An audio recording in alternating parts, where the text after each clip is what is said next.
Finlande, plusieurs enseignants utilisent dès les premières années du primaire l'apprentissage par phénomène. Ils abordent les concepts à travers de grands thèmes autour desquels se greffent les compétences transversales. De cette façon, les jeunes sont encouragés à prendre davantage de responsabilités dans leur travail scolaire. Ils se fixent des objectifs, résolvent des problèmes et évaluent leur apprentissage sur la base des objectifs fixés. Ils sont ainsi appelés à développer leurs fonctions exécutives.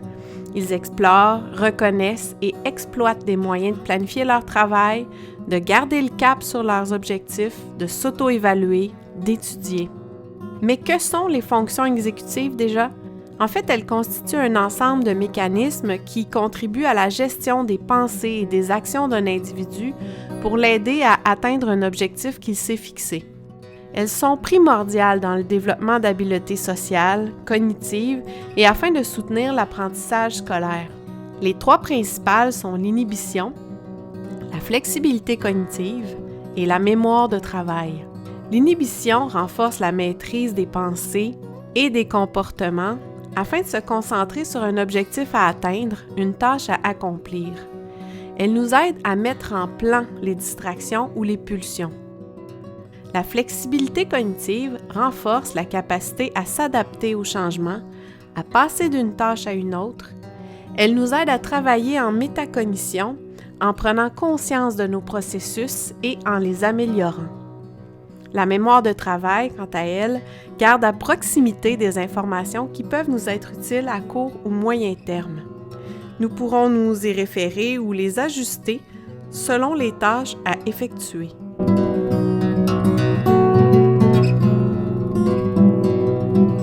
D'après les quelques personnes à qui nous avons posé la question en Finlande, les élèves apprennent à développer leurs fonctions exécutives en les appliquant dans différentes situations.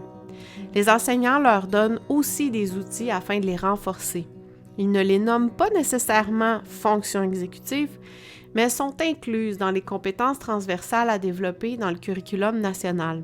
We still have the subjects, but we also try to teach in a broader kind of ideas. Elles sont particulièrement utiles dans les portions d'apprentissage par phénomène. Par exemple, afin de mieux contrôler ses pulsions, ses pensées, les élèves sont amenés à les reconnaître, à les nommer, à en discuter. Ceci passe souvent par les émotions, dont la régulation est enseignée aux jeunes enfants. Par la suite, des outils seront mis à leur disposition pour les aider à les moduler ou les réguler selon la situation.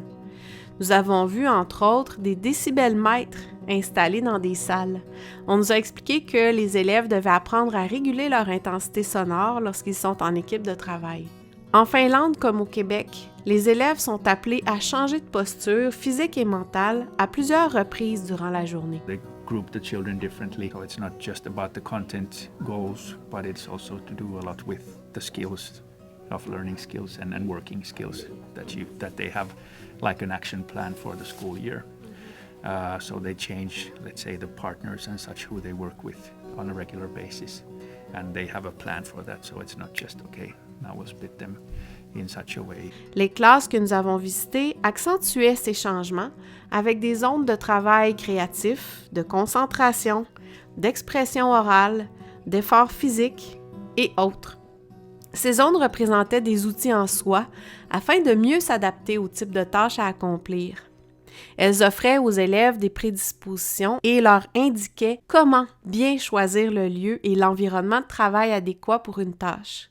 Des indications pour les élèves d'un plus jeune âge qui se transformaient en des habitudes bien développées pour les élèves plus vieux. L'une des nombreuses recherches dont on nous a parlé en Finlande est celle sur le playful learning, ou la gamification de l'apprentissage.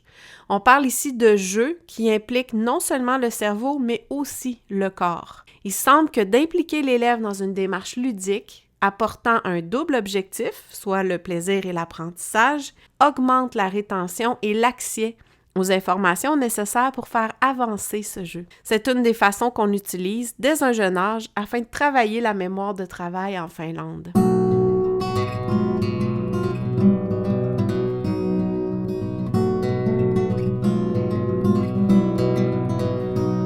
Quoi tirer de ces constats? Développer les fonctions exécutives est primordial pour nous aussi. Nous pouvons exploiter certains processus en place chez les Finlandais, chez nous. Nous avons aussi des compétences transversales dans notre programme de formation de l'École québécoise. Il est peut-être nécessaire de les rendre davantage visibles et de les placer au premier plan dans nos écoles. Nous pouvons augmenter la ludification ainsi que les situations d'application dans nos séquences d'apprentissage. Les outils de soutien et de renforcement peuvent prendre différentes formes pour nous. Des affichages, des agendas interactifs, des sondes. Il va de soi que la technologie peut nous aider dans tout ça. Bref, nous ne sommes pas si loin de potentielles améliorations dans notre système afin d'accroître les fonctions exécutives chez nos élèves.